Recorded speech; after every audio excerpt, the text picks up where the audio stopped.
Olá a todas e a todos, mais uma vez, eu sou o Sérgio Godinho, esse é o nosso Camacel Atualidade, Camacel News, como vocês quiserem e preferirem designar esse nosso espaço que serve tão somente para darmos a conhecer das diferentes novidades, dos diferentes factos que ocorreram ao longo da semana, ao longo do mês, ao longo do ano e que influenciam, de certo modo, o ambiente de negócios, o ambiente na resolução de conflitos em Angola e não só. Como nota inicial, fica o nosso pedido de sempre, apresentem-nos soluções de pauta, apresentem-nos comentários, deem-nos um like e sintam-se à vontade para, de facto, poderem ajudar-nos a crescer enquanto página de divulgação dos métodos adequados de resolução de conflitos. Siga a nossa página, deem um toque no sininho, a ver se de facto nós também podemos, tal como tu, crescer e levarmos essa informação a quem mais precisa, todos quantos precisam, melhor dito, partilhando com aqueles que de facto importam-se e têm todo o interesse em conhecer um bocadinho mais sobre os métodos adequados de resolução de conflitos. Para hoje, a grande notícia, na verdade temos várias notícias boas para o dia de hoje. Eu começaria se calhar com uma notícia que vem já abordada no nosso último apontamento, relativamente à lei que aprova os estatutos do administrador da recuperação e ou da insolvência, lembrando aqui que no primeiro apontamento que fizemos dávamos nota da aprovação na generalidade da proposta de lei e hoje, exatamente hoje, salvo erro, com 158 a favor, nenhum contra e com nenhuma abstenção, a Assembleia Nacional, que é o nosso Parlamento, aprovou definitivamente, já em sede de especialidade, o Estatuto do Administrador da recuperação e da insolvência. Diploma bastante importante, bastante relevante, vai certamente capitalizar, vai permitir a realização efetiva daqueles que são os propósitos que nos pretendemos ver realizados com o processo de recuperação e insolvência de sociedades comerciais. Acredito que será uma grande lufada de ar fresco, estivemos à espera desse diploma por muito tempo, não tanto tempo assim, na verdade, se olharmos para aquilo que tem sido o nosso histórico para a aprovação de diplomas legais. A verdade é que para este diploma e outros que se têm seguido nessa senda nesta legislatura, temos de facto tido uma produção quer de qualidade, quer de quantidade muito boa e que vai aumentando cada vez mais o quadro jurídico-legal daquilo que são os métodos de resolução de conflitos, seja a mediação, conciliação ou a arbitragem.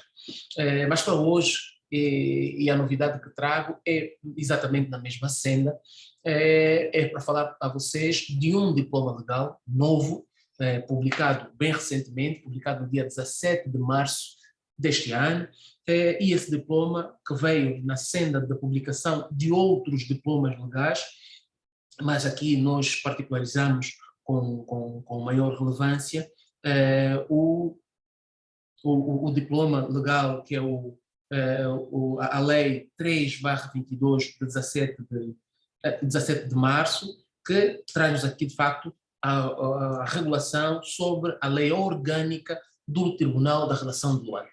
Perdão, do Tribunal da Relação. É sabido por todos que com a alteração da Lei 1888, na verdade a revogação da Lei 1888 com a Lei 2, pela Lei 2/15, começou-se todo um caminho no sentido de reforma do quadro, do mapa judicial angolano, e faltavam de facto alguns diplomas que deviam complementar este quadro de reforma que se iniciou, desde logo com a aprovação da Lei Orgânica do Tribunal Supremo e também com a aprovação da Lei das Secretarias Judiciais e administrativas, não é? A par daqui da Lei Orgânica do Tribunal das Relações, do Tribunal do Tribunal da Relação. Bom, e a pergunta que se pode fazer é, ok, o que é que isso tem a ver com arbitragem? O que é que isso tem a ver com mediação? O que é que isso tem a ver com conciliação? Tem tudo a ver. Como nós já fizemos menção aqui um dia, nas nossas diferentes edições, no Camacel News e noutros programas que nós temos aqui também passado, não se poderá falar da arbitragem e do sucesso da arbitragem se não envolvermos os tribunais judiciários. Na verdade, uma realidade está também ligada à outra, pese embora, do ponto de vista da sua realização concreta, não haja obrigatoriamente a necessidade delas intervirem em conjunto. Mas aí está, o facto de não intervirem em conjunto não afasta a possibilidade de, em momentos próprios, elas poderem intervir, porque acabam tendo, de facto, uma grande convergência que é na sua finalidade. É na função de responder, de atender com qualidade, com eficiência, a resposta aos conflitos que as partes submetem aos diferentes tribunais, sejam eles judiciais, sejam eles arbitrais, para a resolução das suas contendas, para a resolução dos seus conflitos.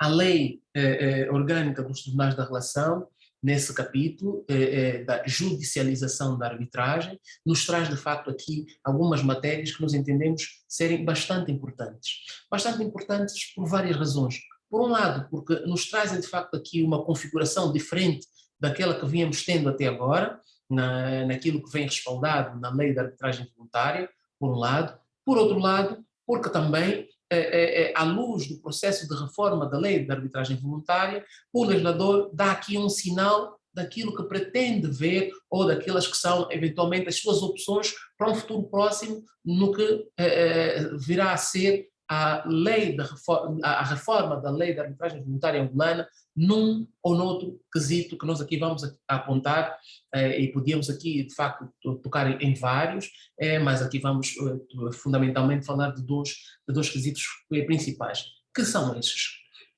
A questão do recurso. A quem cabe apreciar os recursos das sentenças arbitrais? Em que condições e em que matérias, ou melhor dito, em que termos poderão recorrer as partes das sentenças arbitrais? E, mais ainda, a outra matéria, e se calhar seria a terceira, e que nós prometemos desenvolvê-las noutro momento, é a questão do reconhecimento das sentenças estrangeiras. Terá ou não o Tribunal da Relação, ou os tribunais da relação, considerando que são vários tribunais, divididos em regiões judiciárias, poderá ou não o Tribunal da Relação ter competência, tem ou não, melhor dito, competência do Tribunal da Relação para apreciar, para tratar de processos de reconhecimento de sentenças estrangeiras, no caso aqui, sentenças arbitrais estrangeiras. O que é que este diploma legal, de facto, nos traz? Bem, aqui numa apreciação bem sumária, né, e nós prometemos, como fiz aqui menção, vermos num outro momento, nos parece que o legislador tomou algumas posições que são dignas de atenção da nossa parte para podermos estudar a matéria e, de facto, perceber que caminho seguir mais lá para frente, quando estivermos em sede de um processo concreto e que é importante as partes antiverem, os advogados e os seus próprios constituintes, se caberá ou não caberá recurso e onde caberá esse mesmo recurso, de modos até a poderem traçar a melhor estratégia de defesa e também poderem contar, já aqui com alguma previsibilidade, do que poderá acontecer neste processo ou naquele processo em que estejam envolvidos, tratando-se de uma arbitragem interna ou de uma arbitragem internacional, havendo ou não havendo uma convenção de arbitragem que sobre esta matéria, né, sobre a matéria do recurso, as partes tenham previsto uma ou outra forma de a atender. Não é? Poderão eventualmente escolher um tribunal distinto daquele tribunal que é o competente para o efeito e, de facto, há aqui toda uma necessidade de podermos esclarecer e apreciar devidamente essas matérias à luz da lei orgânica do Tribunal da Relação. E nós surpreendemos aqui vários pontos que eu penso serem dignos de realce. O primeiro é aqui a questão, ou um deles é aqui a questão de nos parecer que nos termos do artigo 26 o legislador entendeu ter apenas uma Câmara como a competente para apreciar dos recursos de sentenças arbitrais. Porquanto, no artigo 26, no artigo 27, onde versa sobre as competências da Câmara do Cível, diz no número, na linha B, que a ela compete também apreciar os recursos dos tribunais arbitrais em matéria da sua competência quando haja convenção arbitral ou cláusula compromissória que permita o recurso. Não é? Então, tem aqui, de facto, esta norma que por si só já dá panos para outra manga, e que, pronto, não vamos tocar nela em concreto, se calhar num outro momento não vamos poder voltar para tocar nesses pontos, mas o ponto fundamental que eu quero trazer aqui é que nos parece que, nos termos do artigo 27, há aqui uma competência dos tribunais da relação, primeiro, para apreciarem do recurso das sentenças arbitrais. Qual é a diferença que temos em relação àquilo que prevê a LAV? Esta lei, não é, vem a revogar o que dispõe a lei da arbitragem voluntária, porquanto a lei da arbitragem voluntária, a lei 16/03, prevê como instância recursal das sentenças arbitrais o Tribunal Supremo. Obviamente, fica claro que, sendo o Tribunal da Relação um tribunal por excelência recursal, uma instância por excelência recursal, não é? Podendo julgar de facto e de direito, o legislador optou por desafogar os tribunais, o Tribunal Supremo, e remeter e conferir essa competência ao Tribunal da Relação. Isso é bom, é mau? Nós entendemos que é bom. Bom na medida em que nós não temos um único Tribunal da Relação, como temos um único Tribunal Supremo.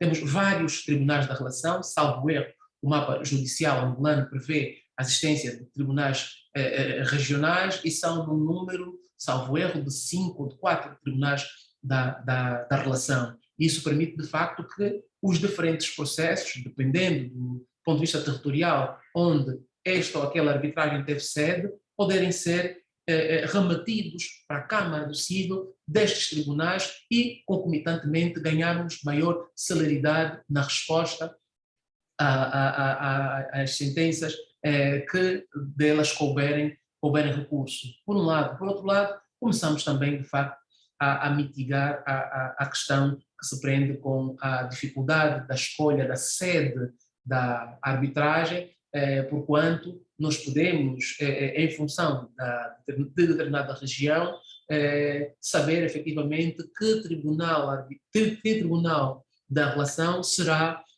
para aquele caso em concreto, o competente para apreciar deste ou daquele recurso que venha a ser requerido. Então entendemos que, de facto, aqui há uma alteração, e uma alteração importante, uma alteração que, de facto, pisca aqui o olho, permita-me o termo, para aquilo que poderá ser a reforma da LAV neste aspecto, que eu acho que é incontornável se olharmos para a necessidade de uniformização do sistema, uniformização das disposições legais a esse respeito.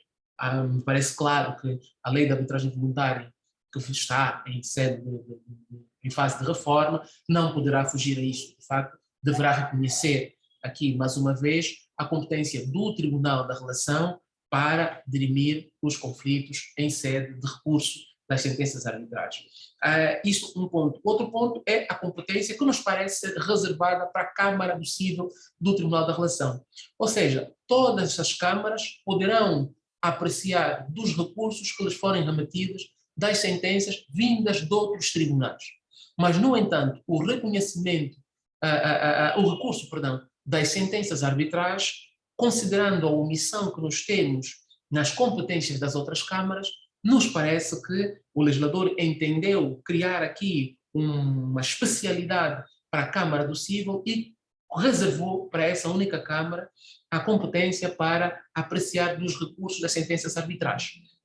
O que é que isso quer dizer na prática? Na prática quer dizer que não será a Câmara do Trabalho a apreciar de recursos de matérias laborais, sentenças arbitrais em matérias laborais, não será a Câmara competente para a julgar das questões da família, competente para avaliar de sentenças arbitrais que versem sobre questões dessa mesma natureza.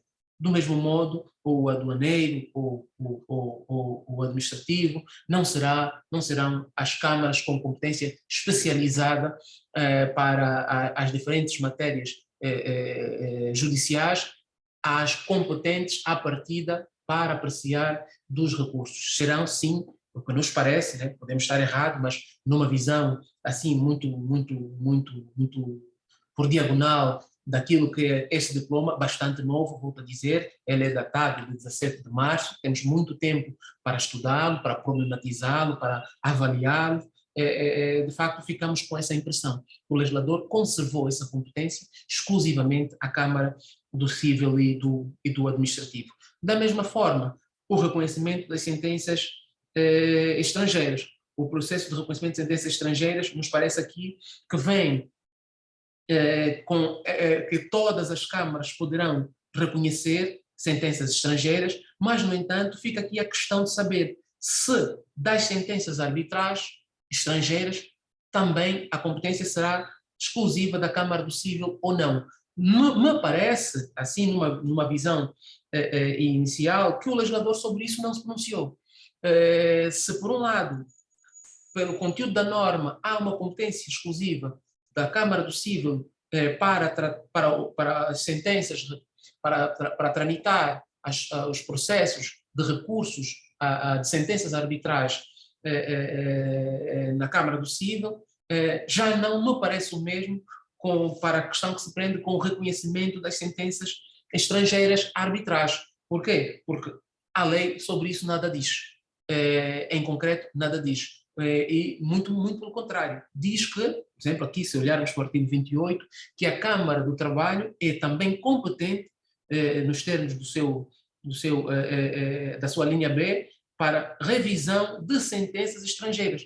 Né? A Câmara do Trabalho poderá fazê-lo. Ora, se ela pode rever sentenças estrangeiras, aqui depreende-se se tratar de tribunais judiciais, porque nada diz relativamente à arbitragem. E a questão que se coloca é: quem é competente? Será que, à semelhança da leitura que fazemos, essa competência é reservada para a Câmara do Cível e do Administrativo, ou é uma competência, no que respeita à revisão de sentenças estrangeiras, no caso sentenças arbitrais, cada uma das câmaras poderá fazê-lo. Se assim for, nesta última opção, me parece dissonante com a primeira pretensão que o legislador aqui apresenta, que é de especialização, concentrando numa única câmara a avaliação dessas mesmas questões de natureza arbitral ou de matéria arbitral. Se o reconhecimento de sentenças arbitrais estrangeiras poderão ser noutras câmaras, não me parece que fica um bocadinho dissonante com aquilo que era o propósito inicial do legislador. E, se calhar, eu aproveitava para também dar uma pinceladela, ainda que inicial, num outro tema.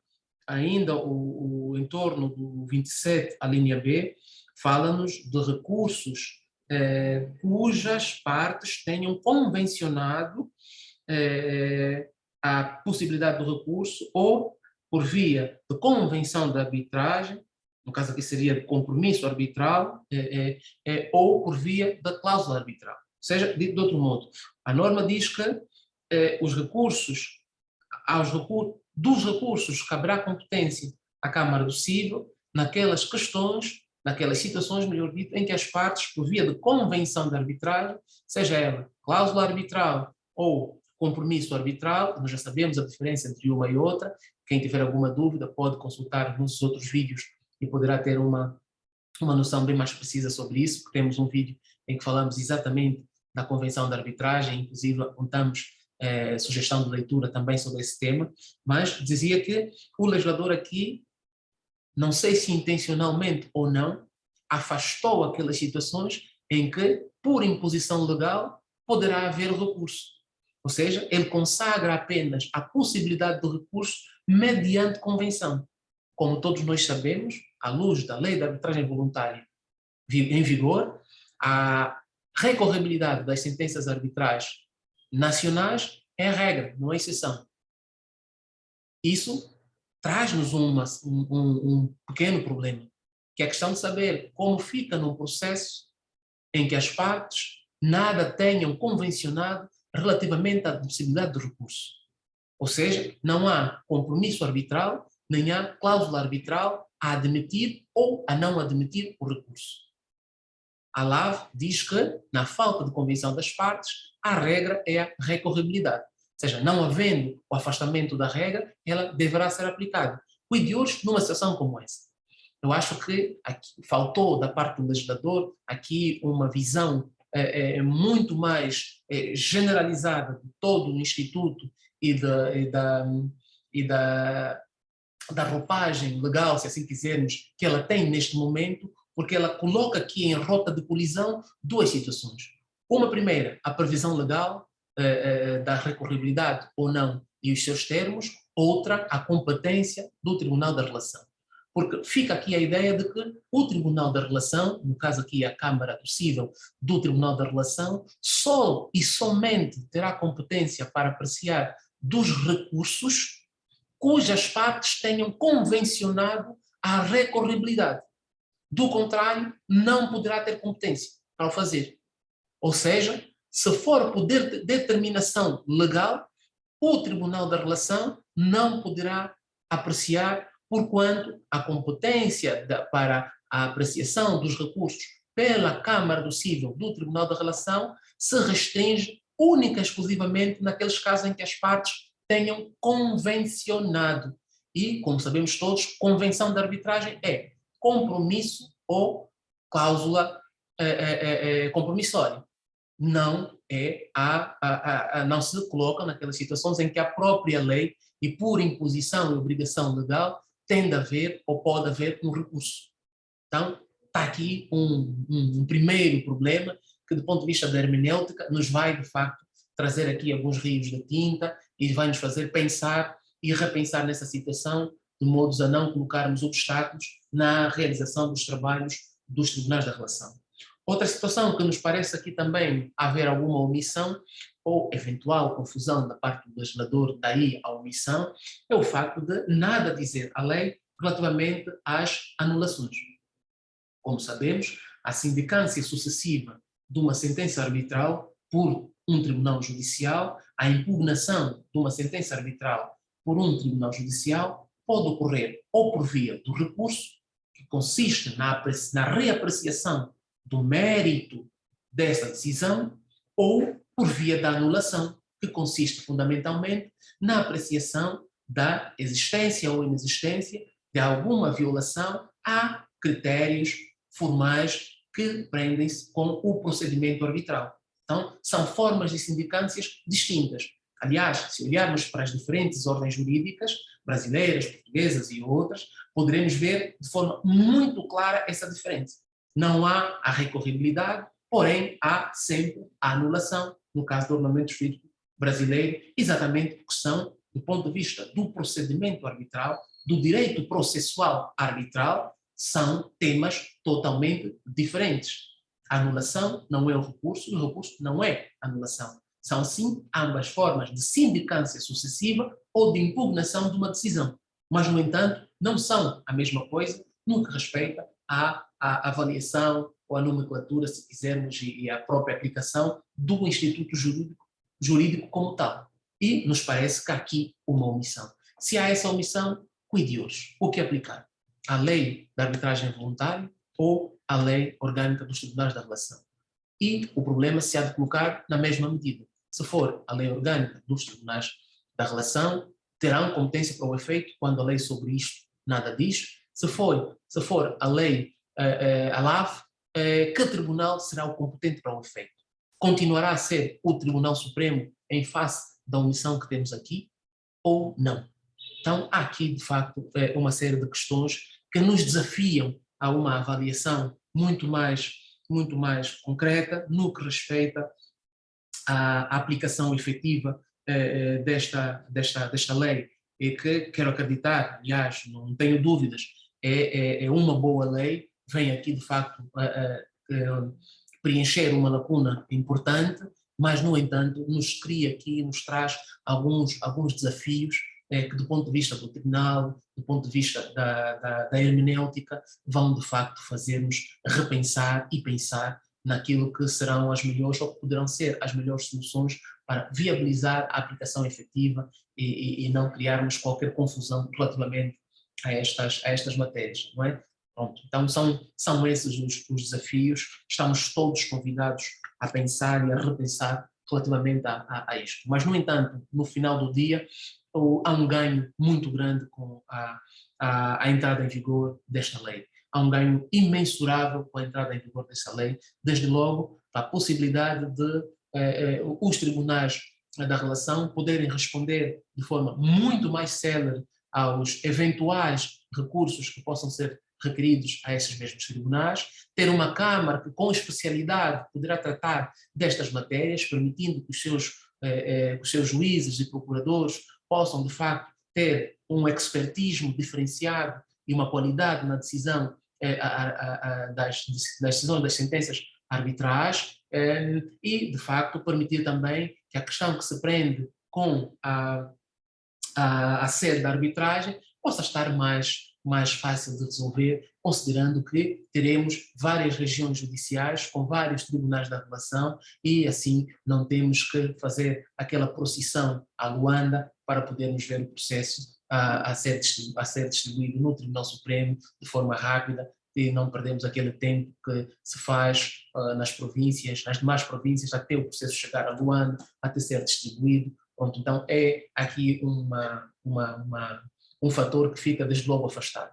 Então, meus caros, sem prejuízo de certamente voltarmos nesses temas para tratar, se calhar, de forma esmiuçada cada uma dessas situações que aqui acabamos de colocar, eu me despeço com votos de muito bom dia para todos vocês e recomendando, como sempre, que sigam o nosso canal, partilhem as nossas posições, partilhem os nossos vídeos, garantam que o acesso à justiça e acesso à informação jurídica possa ser viabilizado também por essa via. Porque se nós não conhecermos a mediação, a conciliação, a arbitragem, ou seja, se não olharmos para o nosso sistema de justiça efetivamente como um sistema multiportas, poderemos com isso estar a coartar a possibilidade de outras pessoas terem acesso à tutela jurisdicional efetiva. E essa, como diz o Dr. Franco Mufinda, no caso da Covid-19, é uma responsabilidade individual e coletiva também. Ou seja, o acesso à informação jurídica, o acesso aos tribunais, o acesso ao direito e o acesso à justiça no final do dia é uma responsabilidade de todos nós enquanto cidadãos. Muito obrigado e até a próxima. Espero estar convosco para mais um Camaceu News ou Camaceu Atualidade, como vos quiserdes. Até a próxima.